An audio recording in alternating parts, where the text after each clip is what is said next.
So President Ram Nath Kovind's tenure is likely to end on July 25th, and as of now the country is witnessing the presidential elections and we will have the 15th President of India soon. Well, from the NDA side we have Draupadi Murmu as one of the contenders, while from the opposition side we have Yashwant Sinha. So in this video we will make you understand as to how this presidential election takes place. So first of all, let's understand as to who conducts the presidential election in India. So the authority to conduct the elections for the office of president is vested in the Election Commission of India, that is the ECI. Well, the president shall hold office for a term of 5 years from the date on which he enters his office.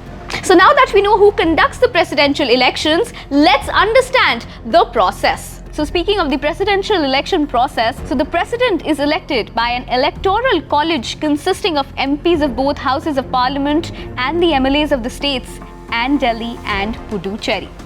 Well, nominated members of Rajya Sabha, Lok Sabha and the assemblies and the members of state legislative councils are not part of the electoral college. Well, as per the census conducted in 1971, the votes are weighed, their value determined by the population of each state. Well, for your information, the value of each MP's vote is 5.43 lakh divided by 776, that rounds off to 700. And therefore, the combined electoral pool from the assemblies and the parliament adds up to 10.86 lakh. So now that we know the process of the presidential election, let's understand how they vote for this election. So in terms of the voting, all elected MPs in Parliament will be given ballot papers. Well, green coloured for MPs and pink coloured specifically for the MLAs to cast their vote. In fact, each ballot paper contains the name of all candidates. Well, further, each ballot paper will contain the name of all candidates who are contesting the presidential election. And then the electors will proceed to indicate their preference for each candidate, marking 1 for the candidate they most prefer as president, and number 2 for the candidate who is their second preference, and so on.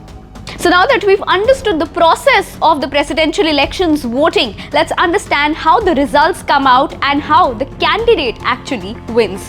While unlike general elections where electors vote for a single party's candidate, the voters of the Electoral College write the names of the candidates on the ballot paper in order of preference.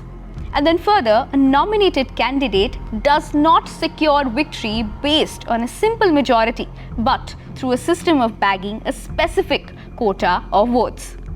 So this was all about the presidential election process. What is your take on this? Do mention in the comment section. While for more such informative videos, do not forget to subscribe to our YouTube channel.